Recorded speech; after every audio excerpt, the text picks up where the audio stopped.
Sene ebintu bino nayizemu ebintu bingi in this world oliwo wekka.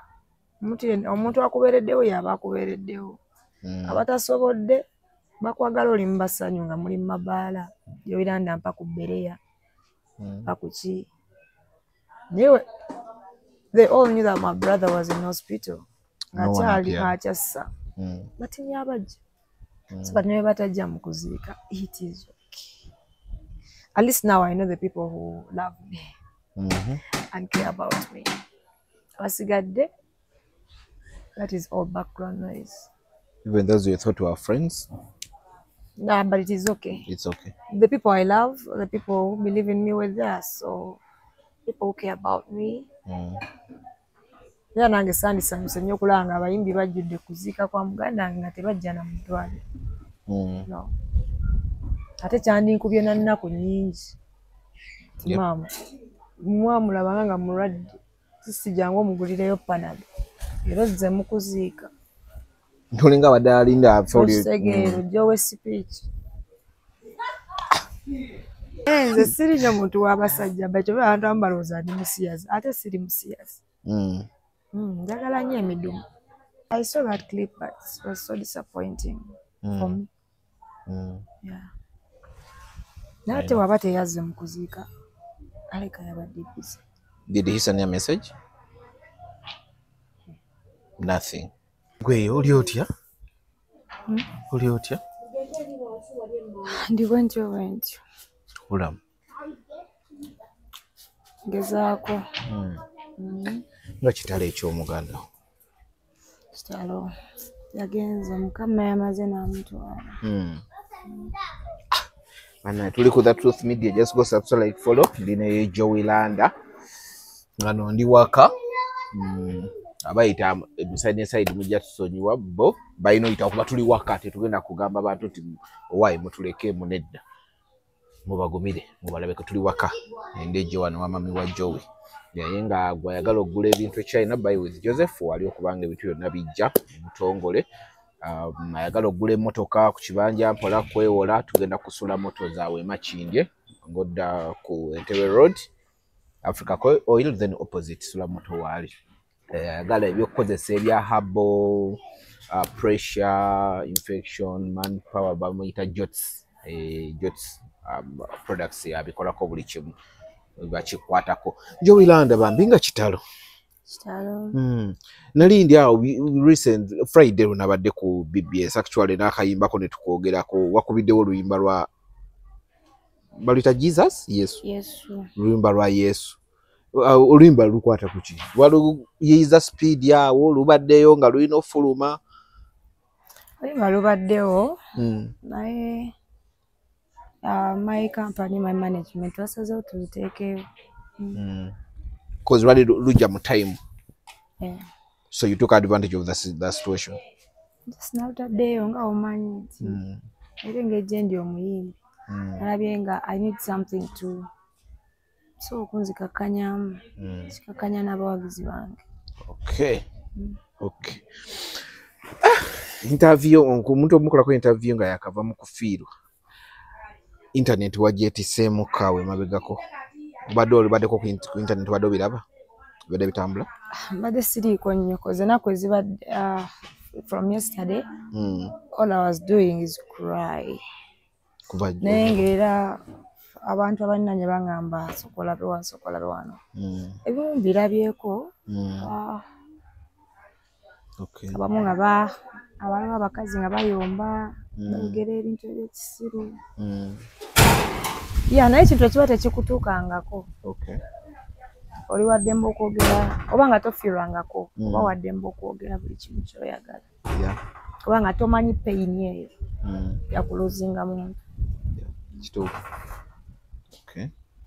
Anyway, nga tetunageramu ebyomukuliko eyo eruweero twavuddeyo mwamuleseyo mati muganda wange bambi mwana muto myaka 27 talina kyeyekoledde mu bulamu nali nsaba Mukama at least ayogere nekuba yalwala teyayogera paka kati wagenze talina kigambo kyavuddemu. Okay. Kwa time yatunula naye nga omuyita n'omuyita Martin ng'amaziga gamuvamu osakala nga olaba alina kyayagala okugamba. Agenda nga ne muyimbiramu ne mga kati nataddeyo akayimba bakayita bwe kati. N'okamuyimbiramu? Because abasawo batugamba you keep on ng'onyumya naye abeere nga obwongo. Tinga buli ngenda mugamba nayimbye akayimba munaye kali bwe kati ne nkamukubiramu ne muyimbiramu n'omulaba ng'atunula bw'ati.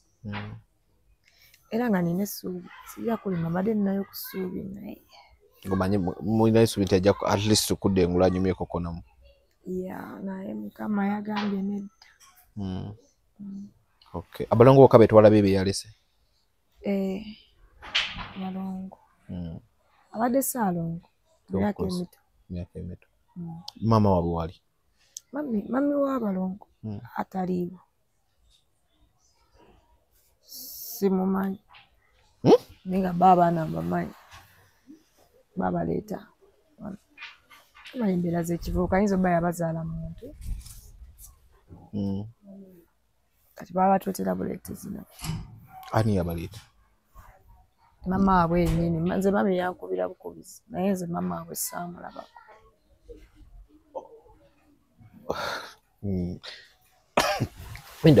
Omukazi yazaala abaana n'abaleeta n'abasuula wano naye n'agenda.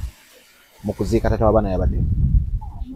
Nga wegambye nti simumanyi ebyo saabifokasinzeeko ayinza obba yabaddewo naye saakifokasinzeeko ng'omuntu. Tasobola kujja n'aba nga teyazze kumpi wali baana era mwandimulabye ng'ali ku baana be.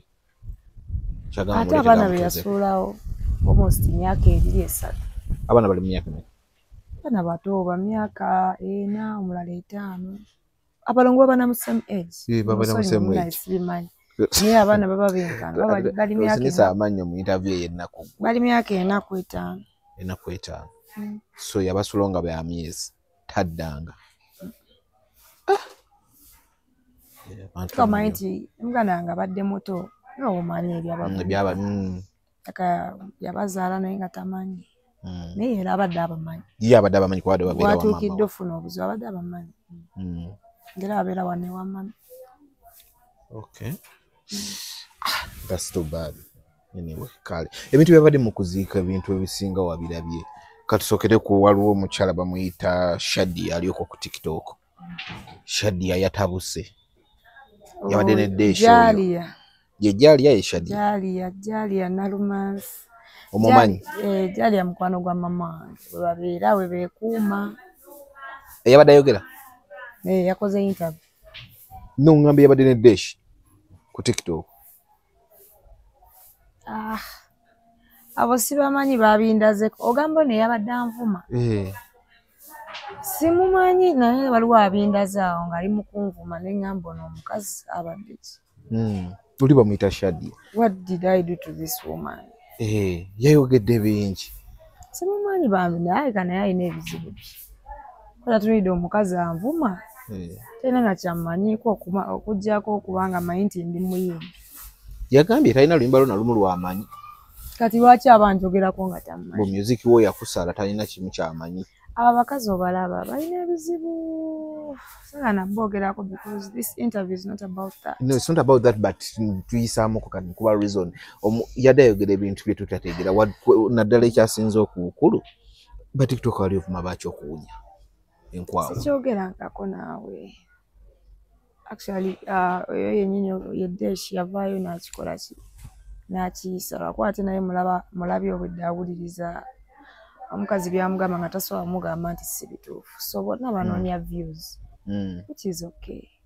But singa asobaayo n'andaga vidiyo eyo nga nkyogera. Try to just tubuulirira abaana bawala. Beefeeko. Beefeeko naye saayogerako ku kintu bwekityo. Nti TikTokers. No, I didn't say that. Because I love TikTokers. Be bakola challenges zamu. Yeah, so kati aba bakazi abamu balina ebizibu byabwe. Abamu betaaga obuyambi n'essaala. Ate ng'obuyambi yagambye gwe bwetaaga kuba oli bubi kyotulaga si kyoli. ate kikyembalaga tuwamulabye mukazi yagivudde n'agamba I don't know nze I have never come out nengamba nsaba buyambi bwa muganda wange nakolayo interview nembala muganda wange yalwadde so interview anangamba wetaaga obuyambi nengamba yeetaaze okunyamba asobola okunkubira mu bulungi people have their own problems so I saagala kulaba muntu avayo ng'agamba munavaayo nga ngamba banaye of course I needed someone naye si mwene embeera ey'okukaka abantu kukola ki because buli omu alina ebizibu bye so kati oyo omukyala ye kennyini bambi yayogedde ebyo ebintu naye alina obuzibu bwe ng'omuntu talina right information naye waddemba okunvuma byonna byanvumye nabiwulidde naye anziza nnyo so tekansi kazi yatabuse nangamba okukwata otya abaana nga baddugala temubalongoosezzaako bana ba muganda wo tobalabirira batuuse walenga kasoda bakalabye omulundi abaana tandika obagulya ku soda banywengako ndowooza yenga oyo omukazi kati omukazi kwejja emyaka waba asobola okulowooza bw'atyo then tumusabire essaala kitegeera nze guno omwaka gwonna from last year mbadde nga nzijanjaba muganda wange I remember ya buli sente yange gyenkola buli show gyenkola 70% zidda ku mulwadde lwanyimbidde miliyoni 3 manyeemu 7 genda wa maama ku mulwadde kitegeera ate n'abaana ba muganda wange babadde oke kasi tubadde mu kufiirwa abaana bazannya bo bali baana bato wadde tebamanyi nakumanya kitaata waabwe yafa beddugazi era balina kunywa sooda ko abaana bato baagala nnyo sooda kati oyo omukazi avaayo agamba nze so agulira abaana sooda ye alina kaki simanyi sooda ow'olukumi nze ndi ambasada wa Coca-Cola mulamba by the way yes batuwa crate za Coca-Cola zisiba wali ewange so kati owulira omukazi bw'atyo ng'avaamu ebigambo ebitategeerekeka sisobola agulira abaana ba muganda wange sooda then yeetaaga buyambi alayika ye yeetaaga sooda but humanity yalagawa mu bulamu bw'ensi eno ng'abantu bali mu buzibu abantu ne batandika kwogera bintu ebyo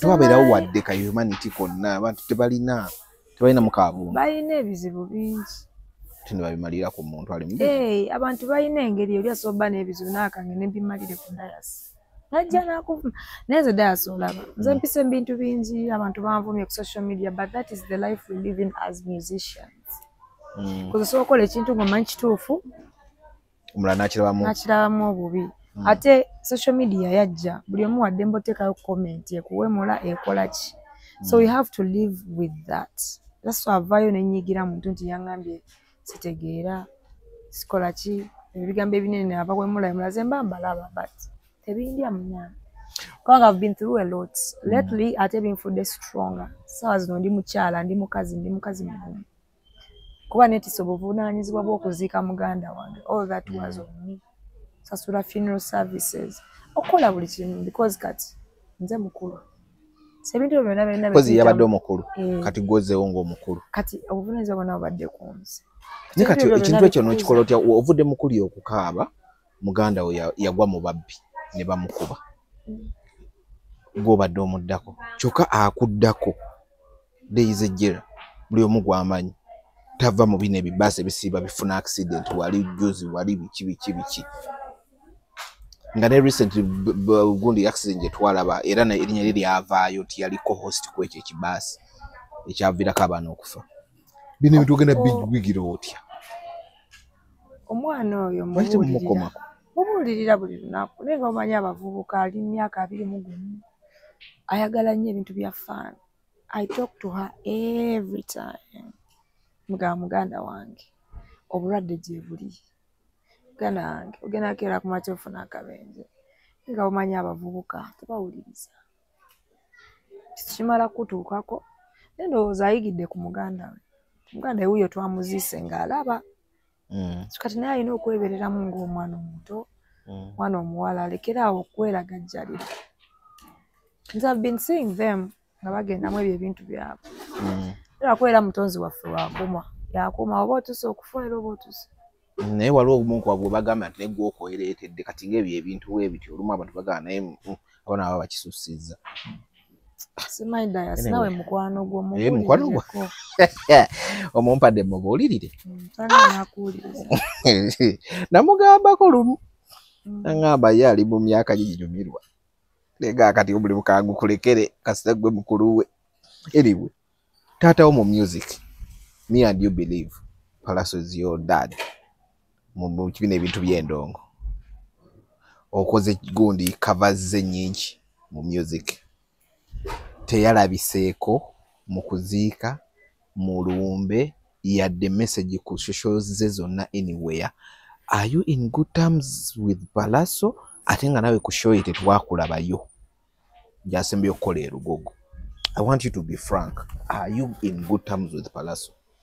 Yeah, we are fine. Nzo butabirayo ku concert ye kolo lunaku munaye bali bambookinga even before. Nalina oyimba nalinayo shows ye bundi bujjo nali siriiwo kitegeera. So saasobola kukola ki naye nateekayo post social zange empita abantu nze saasobola genda. So namusaze ne recently mu bbaala ku villa luli ne mubuuzaako nga buli kimu kiri okay. So nange sijja kulimba simanyi lwaki teyazze simanyi lwaki teyankubiddeko simanyi like yabadde busy. Even a phone call, a message? I think he was busy. Oyo no yetaata wo mu music yo. Nze mubala bwe ntyo oyinza okuba wali wayimbako naye kubeera yeyanyingiza. Yes. Yeah, sanga ajja kunkubira yabadde busy abika.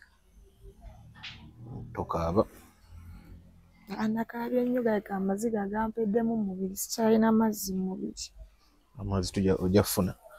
Mazzi ojja kufuna. Gwe. Ne I'm not complaining. Abantu abataasobodde kujja baleka babadde busy naye ate mikwano gyange babaddewo. Famire yange Jeff Chiwa TNS yaweereza ebbaluwa enkalu nga tekuliko yadde omwana n'agenda asoma ebbaluwa mu kuziika maga bano tebaziise n'ebbaluwa baleese tekuuli kantu babisomye. Oyo yabadde asoma yabadde n'obuzibu bali baleeta amabugo the day before TNS yonna mikwano gya TNS ba Avapeace baleeta amabugo ate nga gaweerako bambi era bambeereddewo nkulayirira mu kuziika kuno TNS embeereddewo nnyo kubanga one of our managers ali mu TNS Kenny Braid obwedda yanyambako mu kuleeta tenti mu kukola ki ebyokufumba because nze siziikangako kuba nze ntya n'ebintu by'okuziika. Ngenda kujja waawo abantu bagukusalidde so ketugenda wano ku TNS olunaku lwe nasembayo ziika nali nziika taata wange bati bagambye toziika nasemba ziika taata wange ate nalina emyaka 4 kati nzizemu ziika muganda kuba nze ntiira ddala n'okulaba kofi bintiisa kivula toziika ziika siinayo mukwano gwange yafiiriddwa. Abantu bali bafiirwa wano bulijjo sirina abantu kale bandi close kyova nze gambye yafiiriddwa sinenya abantu butajja kunziikirako. Abantu bange babaddewo nga TNS yabaddewo ba Jeff Chiwa Banando Love ba Avapeace Kimbera era we tuwangalira mu gundi yaffe kati abantu bambi bafaani bange banyize ne bayomba. Yes. Yambi temunyiiga abantu babeera busy. Abantu banyize ne bagamba omuntu sanyize munaye ate kati oyinza okuba tewanyize naye public public yo yanyiza ate nkitegeera naye abantu bange mikwano gya muganda yange yafudde kampani yange gye nkola naye bo basobodde okubeerawo. Naye ne baleeta n'obubaka obubaka obutaliiko kigenderako ne Eddie Kenzo by the way yampayo ku ssente z'okujjanjaba mulwadde era yankubiddeko ejjo. Eddie Kenzo ye teyabaddemu by the time ekyo nange nadde nkinako testimony kuba by the time wafiirwa yali tali mu Kampala ate nga gyali tasobola kukola ki. Yankubiddeko nange asaba ku nsonyi ate siriiwo naye ngenda kuweerezayo buyambi n'omukulu Balamu ne Balamu yali taliiwo ali ngulu eyo naye so sijja nenya abantu butajja kuziika. Naye abantu bagambye nti nno empisa embi ezo ez'okuba nti toziikirako bano ensonga lwaki abantu bakwebaza. Nze sigaanangako ziikira muntu sikigaanangako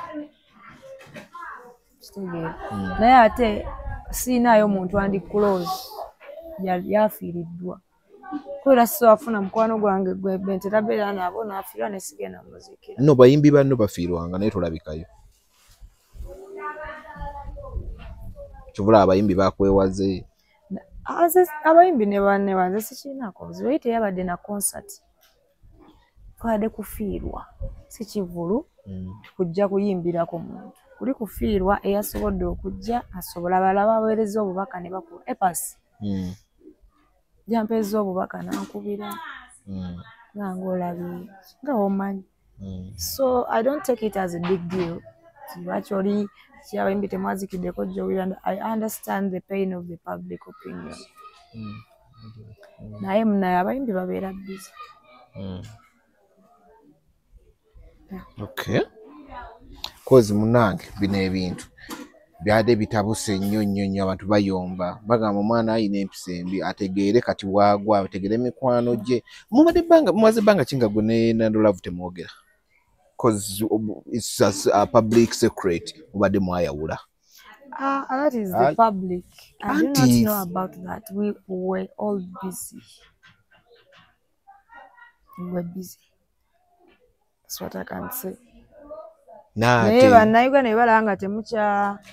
Maybe posting commenting mugambo gwabwe. But the truth is mubadde mwayawula naye ate yakulaze nti yaberawo from the word go. We've been okay. That's what I can say. Been okay. Just tubadde busy. Ate nange nakyusa company. Nezayo mu TNS. Ate ye wa Ghost Empire kati. Programs za company ziba zanjawulo. Mwesanga nga muri koboko bana ate bamaze Kenya wiki 3 abala osegerera so kati nene na wozunga nno sikuzunga nze kuva no muganda ngo yalwala sifuna nko company ndala yasinali neewumuzamu ate baba Ghost Empire ya mikwano gyange yasinali mbeerayo bwezi kati ne basalawo bankolereyo project eyo kamukirabe eyayangola ate nga yagikoze wa Ghost Empire logo y'ekyo twagiteekamu nene ali sisayiningangako nabo nti bankola ne Ghost Empire gyali mikwano gyange just namala nezirayo mu kampani yange ya TNS. Njukira omwabeeranga mu T Homes. Abantu bwe mwabeeranga nabawo mu T Homes okuleka maybe Nando Love naye abasigadde saabalabyeko. Kati nga Pinky yabadde busy nga alina Latinum ku live agenze wa mukyalidde beekoze obusolosolo ku gundi. Because that is her life. Teyalabiseko ate nga naye mu TNS mwali. It is okay. Naye tena bwe yalabiddeko. No. Abanzikiddeko be bantu bantu. Uliriza. Pinky si bakaka. Pinky muvudde wala. Ng'ogenda ku T Homes wali ne mubeera bonna. Pinky it's not an offense omuntu obutazi. Nabeera mu TNS yakusookayo n'omusangayo n'owumula mu TNS n'akomawo n'okomawo. It's not an offense. Tetwamulabyeko wonna yabadde na Latinum nga beeyagala. It's her life. It's not an offense. Ama buli ataze kuziika nsikulinaako buzibu. Naye abasinga baweereza obubaka RIP. That is also okay. Yeah. Bamubaze abapisi wasiya with Jeff Chiwa. Tubeerawo ku vigil. Tubeerawo. Naye tebalabiseko mu kuziika. Naye teyalabise because yabadde bamubize. Adayina gyalina yimba wala. Nibaziika misana. Yabaddewo ku vigil. Tubeerawo for almost 8 hours here. Natukungubaga ffenna. Gundi we bamusabudde ko ye kajje enkeera nga mumaze oziika. Rachel Ray. Bamusabudde bati. Media tewagirabye ng'emuwa. Nasobola obeda media njiriko. Bamusabudde ko yo waaki. Awanye weewaawo kangene nkubagiza omwana. Social media esobola okusuulira. Nebanange mukama. Bashikemu. Yeah, shikemu like vigil teyajja. Ne mu kuzika teyajja. Najja ku Mataaba. Mataaba gamanyi? The sentence babayo after ngo kuzika kwawedde bikigaba Mataaba oba the visit gye muwanga kuzika buli kyawedde nga tewaliwo. Twabiriko. Yalese Mataaba. Yalese. Era kyo kimala. Temukaka abantu balina ebizibu. Nemi nasanyuse abazze nasanyuse mwebale nnyo Nando Love thank you. Kimbela Nessa Nita yabaddeyo. Ani? Nessa. Nessa yafunye ngoye zibutuuka. Ndasindika. Nombuuza bubuuza. I know Nessa. Yayambadde, these are called dealers, yeah? Yayambadde. Yafunye yawe kyama. Negwe mwana gwe. Nedda. Nessa gwe, nze Nessa mumanyi. Nessa. Yeah, she came through, doesn't matter oba yayambadde. Nessa ye Pro Max, then Daisy ye gundi ye Nessa Light. Mutegeeza ki? Tebalina ngoye. Obugoye bwawe bwa kitundu. Kenyina adesi zirimu. Gwe at least nkulabyeko ebiseera ebinaku ezimu ku gundi ng'oyinako engoye ezisobola Tega batambula bali batya. Balina bu kota attires.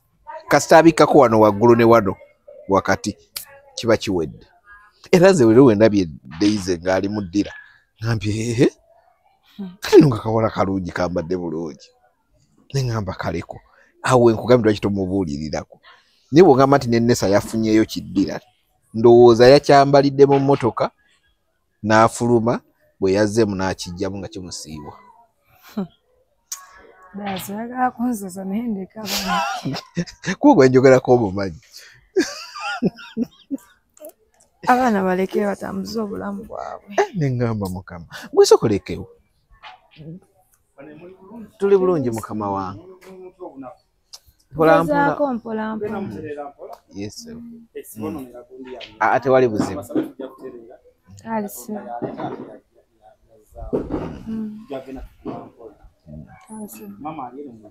Ali mu nnyumba. Sinnyonnyera. Gwe Roger. Rogers. Dijja ateddiki. Ati nina Roger babiri bemmanyi mu bulamu bwange. Ng'ovudde okolera yakala okuwa obubudamu wa Spice. Bubuda. Ngamba Roger ono yali manager. Mwayawula bubi nnyo we muti tetuna twamulabyeko naye. Tetwayawula bubi. Naye naye yabadde busy. Naye gwe buli omwana aba busy atakube buli omu. Ate nkugambe ki oyagala nkuddemu nti mukwano. Ati kugambe mbono teyazze because of this. Because nze naye tetwayawukana bubi. Weyawuke nze nemusanga mu bbaala mubuuzaako. Yabadde busy. Recently walina we yali ng'ayogera n'ayogera ebintu ebimu byewakolanga nga biri uncalled for. Okusaba soda mu bbaala. Engeri gyakyetamu wakiraba. Nabiraba naye tebikola sense. To him byali bikola cause yali takikusuubiramu. Let me tell you something. If you ask your artist to go in a bar, ko mugambi agendeyo mu night. Ayina mugwirayo ekyokunywa ku table. Ku table, yes, cause go mu inviting. Yes. Nze ndi mwana muwala and ebintu ebisinga nze mbyekolera nesasula rent wange. Sasula $2 million buli mwezi. So if you call me in a bar to go there, kale lwakuba nti kiba kinyamba zombi nga sirina mukangezese. Nkugamba manager, we need something on the table. Is that an offense? Agenze kuba wali gundi olaba naye kya agenze kuyiya ate gwo omusaba. Anti ebintu by'abayimbi birabisa tusobola beera mu bbaala nga table nkalo. Nawe manager wake nyinyi kikulabisa. Because n'abantu benyini abajja bagamba Joyira Ndawuli wali ku table, they expect you to buy them drinks actually. You know? Anyway, tetugenda, it doesn't matter. I saw that clip, but it was so disappointing for me. Yeah. Nate waba teyazze mu kuziika. Aleka yabadde busy. Did he send you a message? Nothing. No, it's okay. I don't want to focus on that. No. The people came. My people came and abantu betwade tusuubira abali betwade actually musuubira. Yeah. Sina gwenenya. If they did not come, it is all right. Auntie Joey, kiriwo kiti. If I wake up ngoina abantu bosinga boba donda bannyo nabo and I nengwa mu shit oba mfiridwa oba anything happens and you now kenyino ojja kumbuza ogambe dea sinenga gundi samulabyeko ngate twadde tulowooza wakati nze I was so happy. Buli muntu abana ensonga ze lwaki oli abatakoze eki batazze atagenda kukubira gigambe like I told you Eddie Kenzo called me yesterday nangamba Joe nsonyiwa munnange sasobodde kubeerawo naye nabadde nebbi naye ngenda leeta bakita batya amataaba badde yagayise babugo ekigabo ky'amataaba kimanyi era ngenda kuleeta eki something so omuntu omulala nga alaba kimukutteko naba teyaze kuziika baddemu okunkubirako n'ansaasira naatera waddembe n'obutakikola tebimukwata no famire yange oli muganda wange ate nga tinze kyansanyusiza okulaba nti Nando Love mubadde temukyakwatagana nga yabaddewo naye ng'ate olina era abantu bewabeera nabo kuba wewabeera ne DJ Roger kyogamba tolina wamu mwapafominga nga akasente mukakola era twali tukola definitely. And you right now not even a message, not even anything or the kuja ku vigil ya dokola ku social ze ogamba continue kwa artist way and you did a lot together. People have their reasons why they don't do things, so it is okay. I am not complaining. Jeff Chiwa yabadde and that is enough. He's like a father to me. Bananga abalumiriza Jeff Chiwa TNC yawaddeyo babugo. I swear yawaddeyo. Era omusajja yawaddeyo. Omusajja yangumiza banga lyonna ngamba kubendo nga lwengezaako okulowooza ku nnaku ya muganda yange wabeeredde mu ddwaliro. Ngamba ajuwira ndabeera mugumu. Kitegeera era ye muntu gwe nasoose okukubira essimu nga bambikidde. Ade nyambadde nga nkubya wero zange. By the way, nga tonnagenda wabadde smart.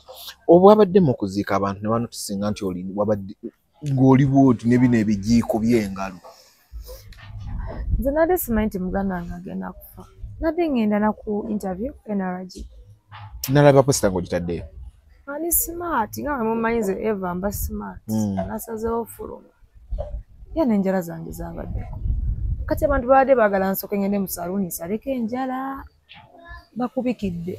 Nagenze bugenzi nefuna boutique n'engulaawo engoye. N'enzija ewamma.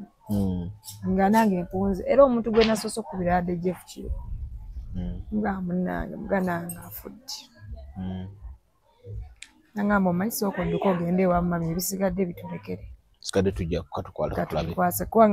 Nga siina kye mmanyi. Era natuuse wano eno ng'amaziga gali wano nga simanyi kigenda mu maaso. Jeff Chiwa nampeereza omu ku bamaneja baffe Kenny Bread. Nanyambako naga twetaaga tenti, twetaaga obutebe, twetaagayo enku, twetaagayo kino. Kati tubale emmere. Gena kukozesa mmere ki? Funeral service ki? Nga siina kye mmanyi mukazi wattu. So era abagamba mu Jeff Chiwa bambi muli bakyamu. Era n'amabugo yagaleese agawera so yabadde mangi kwate.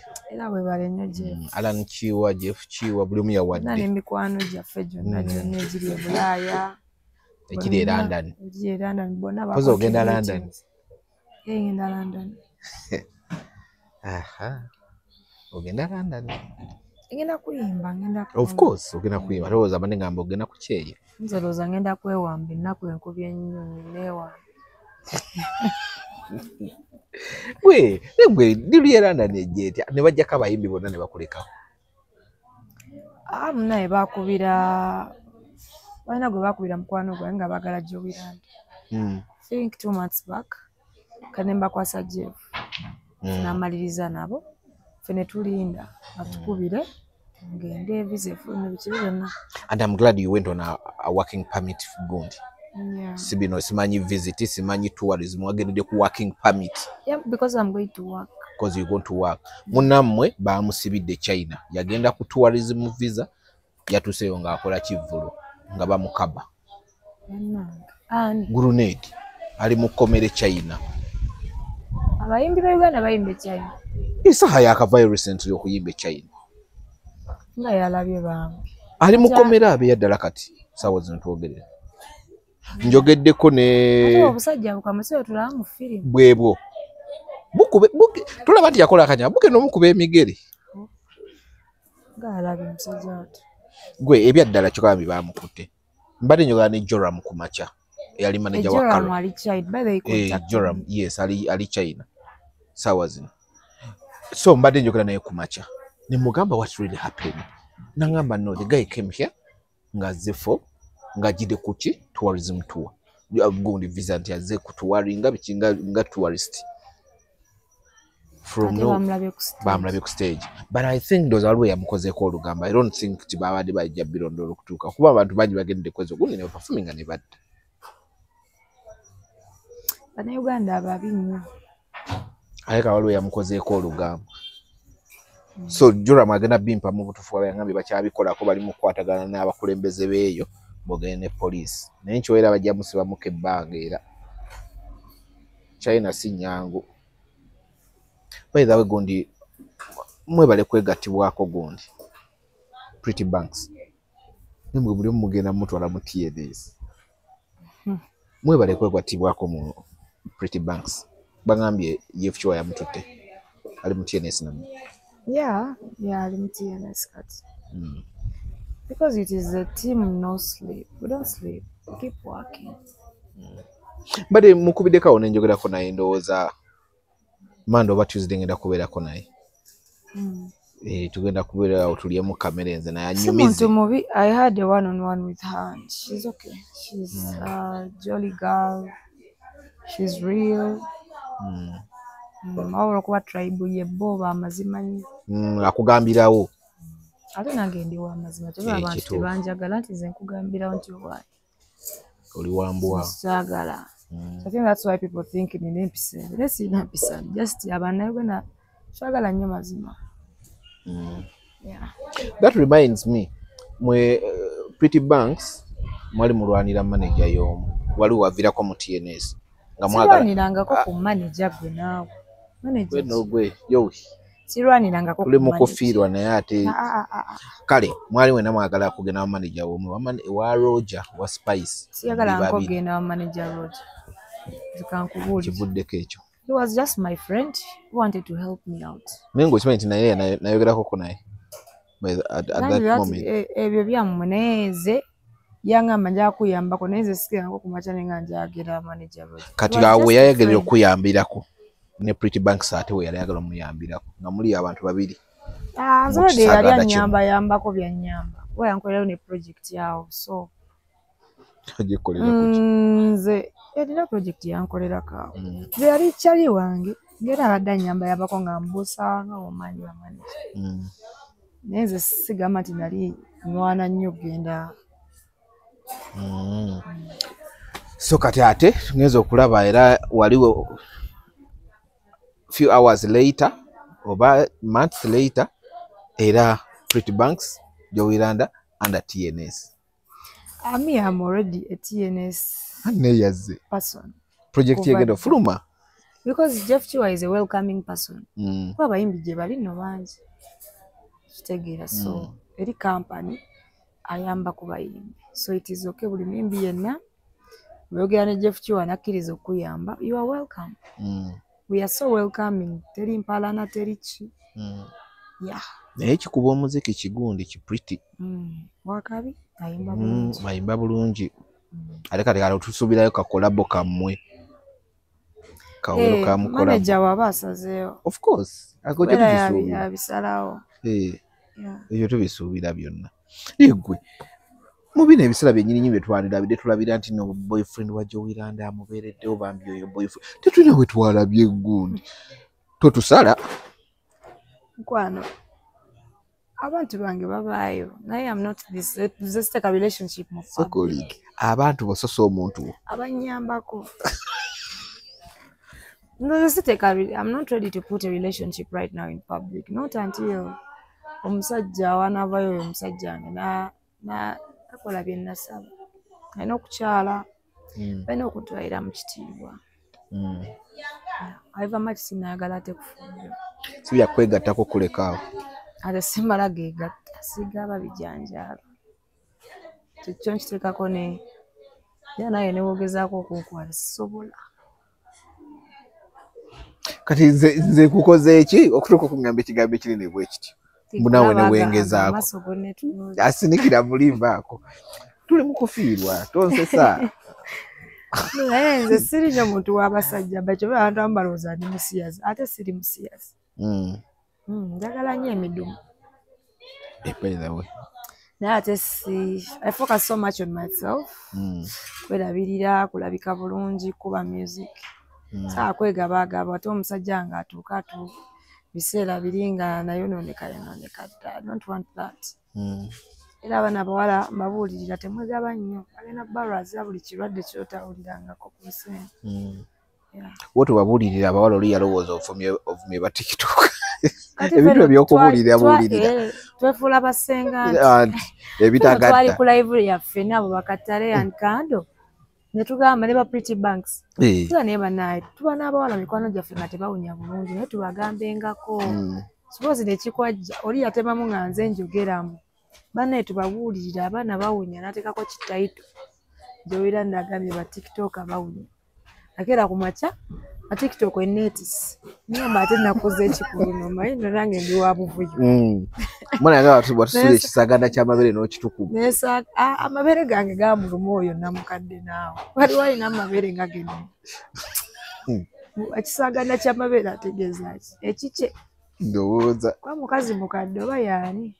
Bane waliwo bate yali ezzeewo between you and Spice simanyi nga ogamba osinga simanyi bane nayo netutwala week. What happened? Gwe naawe yaganye mbu bato ki? No, yali about the body endowooza nagwo. Mbu simanyi Spice Paz omusinga buli kimu simanyi omusinga. Nekero kulaba nga batandise okwanalize. Tonko myao yakufira. Mulete Muhammad Ali. Tomanyi Muhammad Ali omukubi w'ebikonde. Agamya. Kanzi kwatire eri wano wanja kuwulira emboozi. Is this my phone? Eno si yange mami ya esimu yange erimu layini. Tuba nkubuuza Muhammad yange. Labo yo. Niba naye Daisy.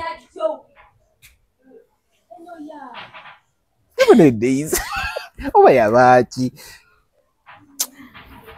Anyway, tuli ku The Truth Media. Ngenda kumwano ne Joey. Tukyali mu kufiirwa bambi rest in peace Martin. Katonda waffe yasalawo everything that happens. Nate bambi omwoyo gwe guwumule mugana nga abonyeebonye Dias omwana abadde mu bulumi. Nzina tusene time nga ntya n'omutunulako. Naye buli mugenyi ajja abadde ng'akaaba. Omulaba. Ate manyi n'ekirala. Omanyi bakisaanyigidde n'abayimbi butaziika. Kuba tebajja na mudwaliro mulaba katula kyoziika nga we yali omulamu wagana kujja. I think anyway you said it. So I'm not complaining. Ate sikaka muntu kuba eri family yange. Yeah. Kati nayo abantu bayomba oba tebaazisa tebajja na mudwaliro. Kati oziiko otya omuntu gwagana n'okulanga mulamu. Tegeera. Sene ebintu bino nayizeemu ebintu bingi. In this world oliwo wekka. Omuntu akubeereddewo yaba akubeereddewo. Abatasobodde bakwagala oli mubasanyu nga muli mabaala yowiranda mpa ku Bereya bakuki. They all knew that my brother was in hospital. Akyassa batimya abajja. So but never batajja mu kuziika. It is okay. At least now I know the people who love me and care about me. Abasigadde, that is all background noise. Even those you thought were friends? Nah, but it is okay. It's okay. The people I love, the people who believe in me were there, so people who care about me. Era nange sandisanyuse nnyo okulaba abayimbi bajjudde kuziika kwa muganda nga tebajja na mudwaliro. No. Ate kyandinkubye na nnaku nnyingi. Maama, mwamulaba nga mulwadde. Sisi jangu omugulireyo panado. Era ozze mu kuziika. Ntolinga badalinda afoli. Segero jowe speech. Anyway, that's life. Finally ekkubo. Just buli omwe alina time ye beetuuse naye nga finally ekkubo. At one time finally tujja okulaga. Finally gye tulaga. Okay. And you never know when you're living. So just you know, you never know. Yeah, you enjoy your life but carefully. I live life. Just live life. Era Mukama ampada a new chapter of my life. I just have to take care of my mama. Kubagize kuba eno wiki yonna ndi wa mama wange ngenda muwa time. Kuba saagala abiraawo abirenga akaaba koza akaabi bane yalwadde n'omusujja. mulabye bambi ali awo lwakuba nti tuwe tuli n'emikwano gye gijja. Eni bawagizi bange ngenda komawo n'amaanyi mangi mbakuba endongo. I love you. Bye bye.